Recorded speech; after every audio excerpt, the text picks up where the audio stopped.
Olá, hoje a entrevistada é uma pessoa muito querida. Que bom.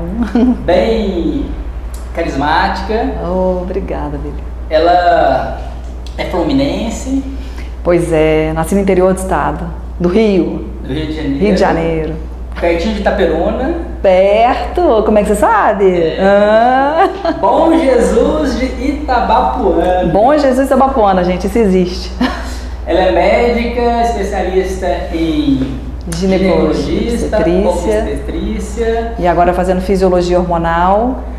Que bacana, né? Então, a entrevistada de hoje é Trícia Barreto. Seja muito bem-vinda. Obrigada. É um prazer imenso recebê-la em nossa casa. Que bom, o prazer é todo meu. Estou honrada. O mais importante é a gente poder compartilhar, né, coisas de valores que vão beneficiar a vida dos nossos ouvintes. Trocar figurinha. Trocar figurinha. Que é importante, ninguém trabalha sozinho. E então compartilhar é amar, né? Sim. O próximo. E eu queria, antes da gente começar a fazer as perguntas, essas perguntas foram tiradas dos meus alunos do meu curso Zero Enxaqueca. Então, antes de começar, eu queria que você contasse um pouquinho da sua história, como você veio parar aqui em Anápolis. Ixi. E o sonho, né, de ser médica, como começou isso? Você está com tempo? Vamos lá. Vamos resumir.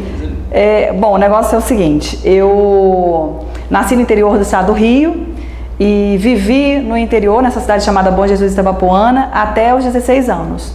Nessa cidade eu fui para Niterói, todo mundo do interior do estado do Rio acabava indo para Niterói, né? Fui para lá estudar, fazer pré-vestibular. E passei no meu primeiro vestibular para medicina porque eu sempre fui muito dedicada, sempre fui muito estudiosa, sempre tive muito foco, sempre soube o que eu queria na vida, né? Então passei no meu primeiro vestibular, passei super bem, minha família era de Petrópolis e eu fui para Petrópolis fazer medicina. Fiz 6 anos lá, me formei, voltei para Niterói. Nisso os meus pais se mudaram também para Niterói e comecei a estudar para residência. 2 meses estudando para residência, saiu a prova, eu passei em primeiro lugar. Tem que falar isso, é bom, né? Bom para o currículo. Passei em primeiro lugar para ginecologia e obstetrícia. Fiz 2 anos de ginecologia e resolvi entrar para as Forças Armadas. O Rio de Janeiro não tem emprego mais para ninguém.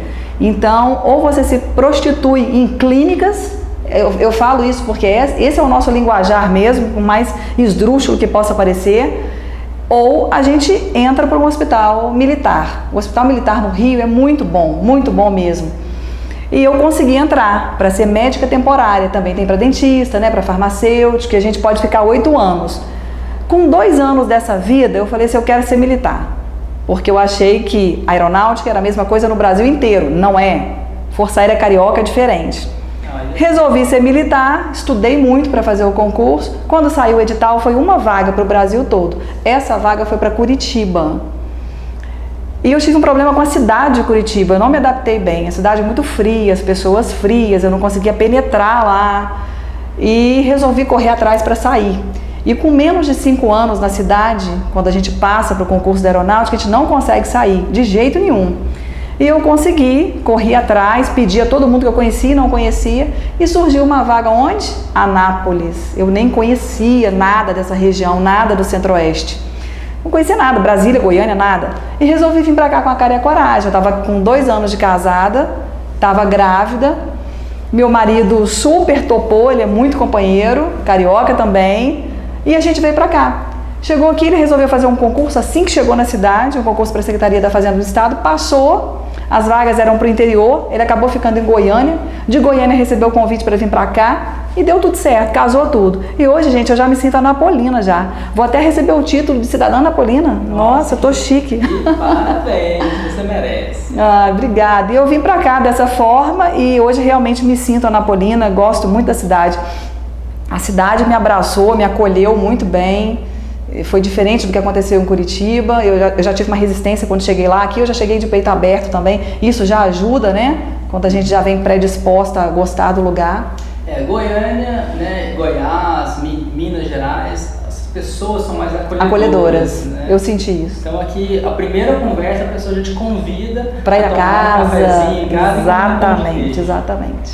Mas vamos lá. Então, a primeira pergunta que eu queria falar para você é o seguinte: anticoncepcional. Qual que é a experiência que você tem quando os pacientes começam a fazer o uso em relação à enxaqueca? Quando a gente se forma, a gente é bem diferente, depois a gente se especializa, muda um pouco a cabeça, depois você vai fazendo um curso ali, outro aqui, eu fazendo a pós-graduação em fisiologia hormonal que eu estou fazendo agora, gente, minha cabeça mudou demais. As pacientes se queixavam antes dos sinais e sintomas advindos do uso do anticoncepcional. Eu não associava isso ao anticoncepcional, embora a literatura já mostre, né? Mas hoje, com a cabeça que eu tenho, com a formação que eu tenho, eu percebo claramente, a mulher é uma quando ela usa contraceptivo e ela é outra quando ela não está usando hormônio sintético. Não só em relação à enxaqueca, né? A tudo, mas enxaqueca, que é o foco nosso hoje aqui, é uma melhora absurda, só dela parar de tomar a pílula. Você comentou aí sobre o hormônio sintético. Sim. Você poderia falar um pouquinho, dar uma pincelada entre o hormônio sintético, natural e os bioidênticos? E o bioidêntico, né? O hormônio bioidêntico é aquele hormônio que a gente produz, né? O hormônio natural é o hormônio que a gente produz. O bioidêntico é aquele hormônio muito semelhante, que tem estrutura molecular muito semelhante ao nosso hormônio natural. Por exemplo, testosterona. O homem produz testosterona a vida inteira, mas vai diminuindo com o passar dos anos. A testosterona bioidêntica, ela vem para repor essa testosterona que ele não está produzindo em larga escala mais. O nosso processo de envelhecimento começa em torno de 25 anos.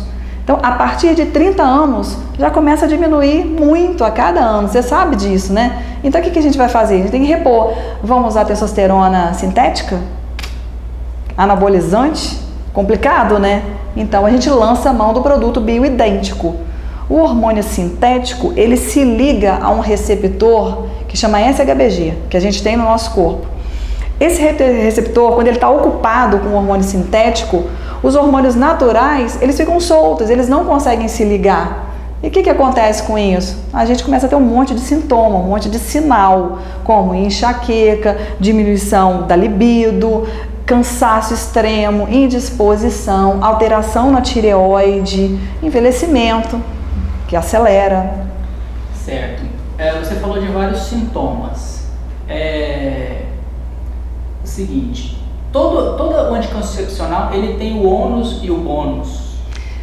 Sim, o anticoncepcional, a gente não pode sair metralhando, né? A gente pega uma menina de 15 anos que não pode engravidar de jeito nenhum e que não contou para a família que ela tem vida sexual ativa. Às vezes, usar um contraceptivo, no caso dela, é muito melhor do que deixar ela livre, leve e solta e essa paciente engravidar. E uma gravidez indesejada, fora do momento certo, você sabe a catástrofe que isso provoca na vida da pessoa. Não só daquela adolescente, mas da família toda. Depois que eu fiz o curso de implante hormonal, eu falo muito, meu marido até briga comigo, que eu falo, quando a minha filha começar a ter relação sexual, que a gente tem que estar muito aberto para isso, e eu falo mesmo, eu vou dar um anticoncepcional para ela. E depois que eu fiz o curso de implante, eu comentei isso no curso, e o professor falou assim, não, agora, quando a sua filha começar a ter relação sexual, você vai usar o implante nela. Aí eu, verdade, menos efeito colateral que o contraceptivo. Certo. Então a gente vê que o anticoncepcional ele é muito usado no método contra a gravidez. Contra a gravidez. Certo. Toda mulher pode usar o anticoncepcional na sua vida reprodutiva ou tem mulheres com contraindicação? Sim, tem muitas mulheres com contraindicações. Contraindicações absolutas, aquelas que não podem usar de jeito nenhum, e contraindicação relativa. Dependendo do caso, a gente pode usar uma pílula que tem uma dosagem menor, uma associação de drogas melhor. Paciente com risco iminente de tromboembolismo não deve usar etililceradiol, não deve usar estrógeno sintético. A gente fala estrógeno porque estrogênio é o natural, estrógeno é o artificial.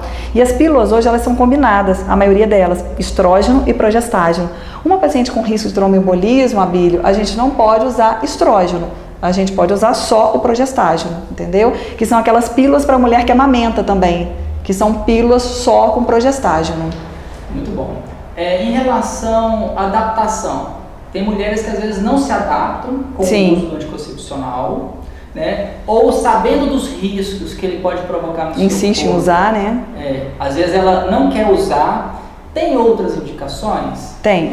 Só voltando àquela pergunta anterior que eu não te respondi tudo, as contraindicações são muito maiores que essa que eu falei, né? Paciente hipertensa crônica, paciente tabagista acima de 35 anos de idade, aumenta o risco de tromboembolismo, paciente que já tem histórico de enxaqueca, entendeu? Eu tenho um histórico familiar forte de enxaqueca. Todo mundo da minha família tem, inclusive minha filha desde pequenininha, desde 4 anos de idade, mãe, me dá Novalgina que eu tô com dor de cabeça. É terrível, né? Então, não é uma candidata ao contraceptivo. Pacientes com tumores, pacientes com histórico familiar, mãe, irmã, avó de câncer também não devem usar anticoncepcional. Aí, com isso, eu esqueci a sua pergunta. As mulheres que não se adaptaram ao uso, quais são as outras maneiras? E tem mulheres que não se adaptam e elas insistem, e o ginecologista também insiste, né? Qual é outra forma? A gente tenta mudar a via de administração. Hoje nós temos o contraceptivo vaginal, o adesivo, o implante, a pílula oral, que é a mais antiga, o injetável.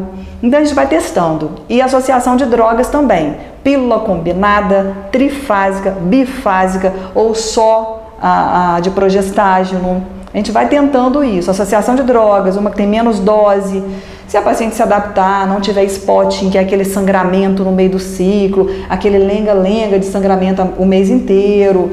Se ela não tiver enxaqueca, se ela não tiver melasma, beleza. Agora, se ela tiver algum sinal, algum sintoma característico do uso do hormônio sintético, aí a gente tem que mudar de método. De preferência, um método livre de hormônio. Isso. Entendeu? No caso, o DIU de cobre ou o DIU de cobre com prata, que diminui um pouco o sangramento e a cólica.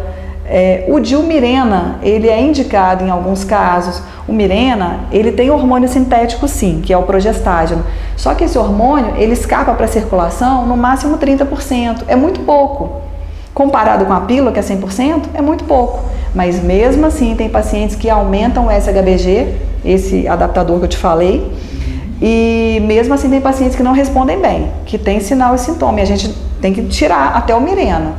Então, é o DIU de cobre ou prata, o diafragma, o preservativo masculino, o preservativo feminino. E a eficácia? É complicado, porque o DIU, ele não tem a mesma eficácia que a pílula anticoncepcional. Ele é falho. Eu estou com uma paciente agora grávida de DIU. Ela estava com DIU há quase 4 anos, super bem, nada tinha acontecido, DIU no lugar, ela simplesmente engravidou. Eu fui, tirei o DIU, nada aconteceu, ela não sangrou uma gota e o bebê está aqui com 4 meses. 4 meses de gravidez já. Pode acontecer. Nenhum método é 100%. O mais seguro hoje é a laqueadura, que se compara ao Mirena. São os mais seguros. Depois a vasectomia, depois a pílula anticoncepcional combinada. E aí vai descendo, né? O DIU de cobre, o diafragma que falha também, o preservativo que falha também. E aquela mamãe que já teve 3 filhos? Normalmente elas optam por um método definitivo, né? Que é a laqueadura. Importante falar também, a laqueadura não é um método que pode ser feito indiscriminadamente. Ela não pode ser realizada no ato da segunda cesariana. A paciente tem que ter 2 filhos ou mais, mas se for no ato da cesariana, ela não pode fazer, tem que esperar 6 meses depois. Pela labilidade emocional que a gravidez provoca, isso é lei, né? Então, fazer a ligadura sem uma indicação médica no momento da segunda cesariana é ilegal. Muito legal. Nós falamos então do contraceptivo em geral e agora eu queria falar sobre a mamãe, né? Na sua fase de gestação, a gente sabe que é uma enxurrada de hormônios. Sim. Você acredita que após o primeiro parto pode desenvolver crises de enxaqueca? Demais, a gente vê isso na prática. Demais. A gente não sabe o que acontece, tem uma explicação para isso, dele? É complicado, mas sim. Inclusive muda o perfil dessa paciente. Paciente que usou anticoncepcional a vida inteira e se deu bem com o anticoncepcional, não tinha sinal ou sintoma nenhum, engravida, tem o bebê, usa pílula pós-parto, depois ela usa pílula combinada, é uma tragédia.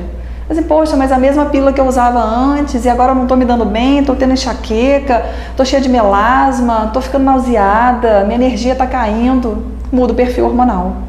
Em relação à mulher da terceira idade, quando ela começa a entrar no climatério, há uma queda brusca de hormônios, também pode provocar enxaqueca? Sim, e essa queda, normalmente ela acontece gradativamente, né? Com o tempo já vai diminuindo. E ela também muda o perfil hormonal, claro, porque ela começa a aumentar muito o FSH e o LH, o que diminui estrogênio e progesterona, e testosterona também. Por isso os sintomas: diminuição do desejo sexual, queda de energia, risco de osteoporose, né? Aumenta a chance dela ter osteoporose, dores articulares, fibromialgia. Essas mulheres todas se queixam de dor no corpo, queda de energia, depois a menopausa, né? E a enxaqueca. Então, de novo relacionado ao perfil hormonal, né? A gente tem uma frase que na medicina convencional eles dizem o seguinte: que você envelhece à medida que os hormônios caem. Essa é boa, hein? E já na medicina ortomolecular é o contrário. Os hormônios caem, por isso você envelhece. E aí eu te pergunto, então você é a favor da terapia de reposição hormonal? Super. No climatério? Super. Eu tento convencer, porque eu sei que é bom. Eu faço isso para minha mãe. Então o que eu quero para minha família, eu quero para minha paciente. Até porque eu quero que ela melhore e fique feliz, isso vai ser bom para mim também, né? Mas às vezes é muito complicado você entrar nisso, porque a paciente tem medo, são pessoas leigas que acabam falando dando informação errada, informação da internet deturpada também. Então a paciente já chega no seu consultório se defendendo, né? Não, eu não quero por isso, não quero por aquilo, eu tenho medo de câncer. Você fica até com medo, porque se você insiste naquilo, qualquer coisa que ela tiver na vida, se ela tiver um câncer que não tem nada a ver com esse hormônio, foi por causa da terapia de reposição hormonal. E você percebe, assim, quando você começa a fazer uma terapia, que o paciente se adere, se ele tinha crise de enxaqueca, se diminui essas crises? Muito, demais. Eu tive paciente já me dando abraço na porta da escola da minha filha. Doutora, a senhora mudou minha vida. Disse, não fui eu que mudei sua vida, não. Foi você que abriu a sua cabeça e aceitou o que eu falei, começou a repor o hormônio que você estava precisando, por isso que você melhorou. Nós falamos então dos contraceptivos, da mamãe, da mulher da terceira idade. Agora eu vou falar sobre... Da adolescente, isso. E agora eu vou falar do meu curso Zero Enxaqueca. Eu tenho muitas pacientes ou bancárias que levam uma vida muito estressante e enfermeiras que geralmente fazem plantão noturno, que não dormem, que privam do sono. Você acredita que o estresse e a privação do sono são gatilhos da enxaqueca? Eu não sou especialista na área, né? Isso eu deixo para você, mas é o que eu mais vejo de queixa relacionada à enxaqueca: privação do sono e estresse. São as principais que eu vejo no consultório. Quando a gente consegue regular esse sono da paciente, com mudança de hábito de vida e até medicação junto, claro, e quando a gente tenta regular esse cortisol, tentar tirar um pouco os fatores estressantes da vida da pessoa, ela já melhora. Muito bem. Vamos falar um pouco das crianças. Nós deixamos de comer alimentos e passamos a comer produtos alimentícios. Exatamente. Então eu falo muito que a gente deixou de descascar para desembrulhar. E passamos a desembrulhar. Você acredita que quando você começa a comer esses produtos alimentícios, geralmente a gente provoca desbiose, que é a alteração da flora intestinal, pode ser gatilhos da enxaqueca? Sim, gatilho total. E como você falou, de alimento não tem nada, né? O produto industrializado hoje em massa, que é mais fácil, desembalar é muito mais fácil que descascar, como você falou. A criança já começa a se habituar com isso, porque os pais também já estão nesse ritmo. A mulher não é mais aquela, nossas avós, por exemplo, que faziam comida em casa e tal, não usavam micro-ondas, usavam pouquíssimo produto industrializado. Hoje é o contrário, hoje todo mundo come na rua. Domingo eu tiro por nós lá em casa. Você está cansado, você está estressado, trabalhou a semana inteira, ninguém vai ficar em casa fazendo comida, todo mundo vai para restaurante. Então é uma comida diferente, é uma comida cheia de produto artificial, uma comida esquentada em micro-ondas que eleva a temperatura muito rápido. Isso tudo vai provocando liberação de radical livre no nosso corpo, isso tudo libera metal pesado pra gente, você sabe disso. Acúmulo de BPA no nosso corpo, claro. Tem terapias hoje de quilação, você acabou de me mostrar isso, super interessante. Eu vou começar uma hoje na Latória. Super top. Então, claro que é um gatilho, lógico. Muito bom. Você tá me perguntando, mas você sabe qual é a resposta, né? Você sabe tudo disso. Então a gente vê que a enxaqueca ela é um problema genético, ela não tem um conceito formado, né? Ela é dada pelos sintomas. E descobriu-se então que a genética ela influencia 15, 10% na sua vida. Então a pessoa que tem, né, enxaqueca, às vezes ela fica assim, eu tenho enxaqueca, pronto, é genético, não é assim. E aí percebeu então que a epigenética consegue mudar isso. Ele não muda o seu DNA, mas a sequência do DNA, mas ele consegue alterar a proteína do DNA. Né? Qual que é a experiência que você tem sobre essas mudanças de vida no seu consultório com seus pacientes? Eu tive contato com a epigenética há 5 anos atrás. De 5 anos para trás eu nunca tinha ouvido falar nisso. E é muito interessante, porque realmente isso que você falou. Há pouco tempo atrás a pessoa era condenada. A minha família, por exemplo, todo mundo infarta. Meu tio infartou com 24 anos na lua de mel. Meu avô, 1 milhão de infartos. Minha mãe, todo mundo, minha tia morreu há pouco tempo. Aí eu falei, não, vou aceitar isso, gente, eu vou morrer de coração. Não é assim, a gente consegue mudar isso. É claro que com hábitos saudáveis de vida. Se eu me descuidar, não fizer atividade física, começar a comer qualquer coisa que eu ver pela frente, ficar com sobrepeso, obesidade, é claro, eu vou estar alimentando essa genética negativamente falando, mas eu posso mudar isso hoje. Suplementação, atividade física, reposição hormonal consciente, mudança de estilo de vida, né? Isso muda a nossa genética. E com isso, a gente não está mais condenada. Muito bom. Te respondi? Respondeu.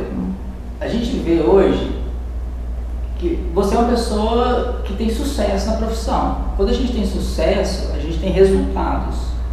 O que você observa hoje? A maior dificuldade do paciente procurar um tratamento médico e quando ele procura, de se aderir. Nossa, é muito difícil.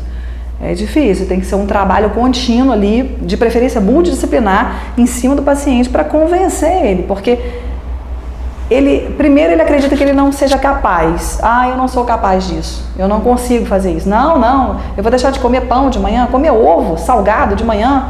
O paciente se nega, não adianta. Eu acho que até inconscientemente ele faz isso. Então, para a gente tentar convencer, eu uso muito isso, eu uso o exemplo, que é a melhor coisa. Olha, eu consigo, por que você não consegue?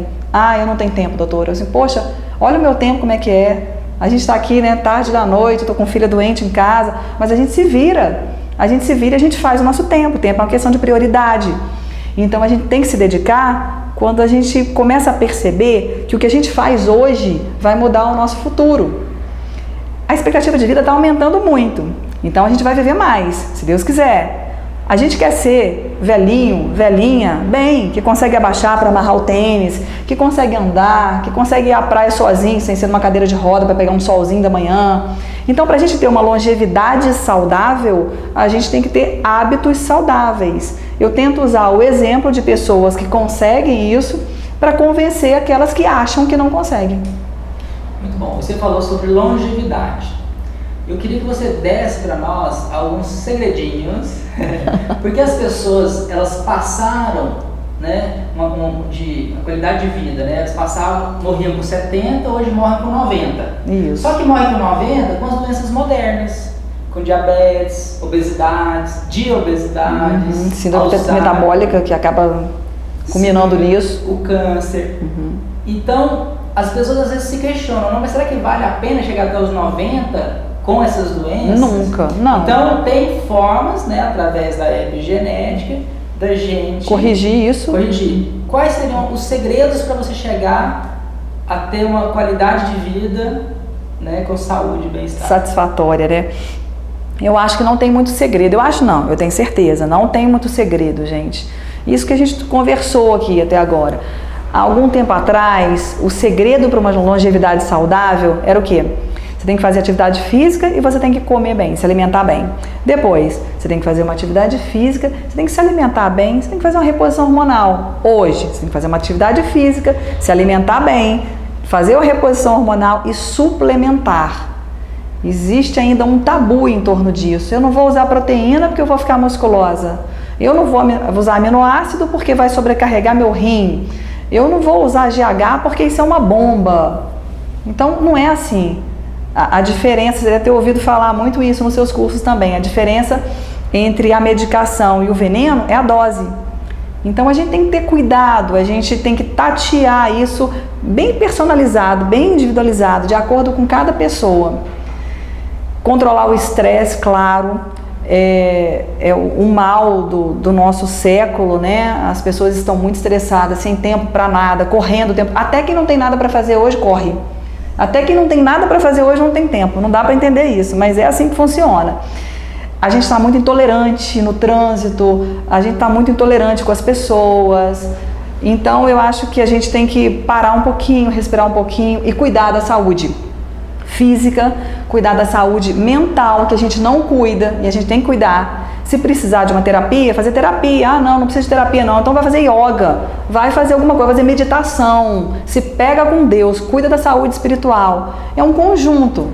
Se você cuidar disso tudo, tentar se controlar, é uma questão de autocontrole mesmo, né? Que às vezes a gente consegue, tem pessoas que conseguem sozinhas esse autocontrole, tem pessoas que não. Então se não consegue sozinho, tem que lançar a mão desses recursos que são oferecidos pra gente hoje.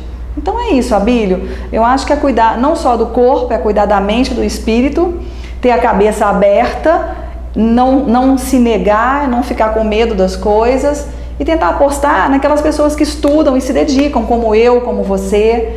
A gente se especializa, a gente faz curso, a gente coloca a nossa energia ali, a gente coloca nosso recurso financeiro ali, a gente coloca nosso tempo ali. E se a gente faz isso não é à toa, é em prol do nosso paciente, que a gente quer que o nosso paciente tenha resultado. Claro, para que ele fale bem da gente, para que a gente seja procurado, para que a gente seja uma autoridade naquela área. Muito bom. Para finalizar a nossa entrevista, vocês viram que o segredo é procurar alguém capacitado para poder te ajudar. E aí a gente queria saber, né, o ouvinte, como que a gente faz para te encontrar. Então tá bom. Eu trabalho muito, gente. Mas é bom, né? A gente não consegue viver sem trabalhar muito, não. Eu trabalho no Instituto da Saúde, que é ali na 7 de setembro. É uma clínica relativamente nova, de esquina, grande, e meu consultório é ali dentro. E trabalho também em Goiânia, na clínica Dermoplastic, do Dr. Alessandro Alarcão, que é o dono da clínica Lumine, aqui de Anápolis também. E a gente tenta fazer um trabalho diferenciado, com tempo, bem individualizado, bem personalizado, focando um resultado positivo. Parabéns. Mais uma Obrigada, vez. obrigada mesmo. Muito obrigado e boa noite para você. Eu que agradeço. Boa noite, pessoal. Que top.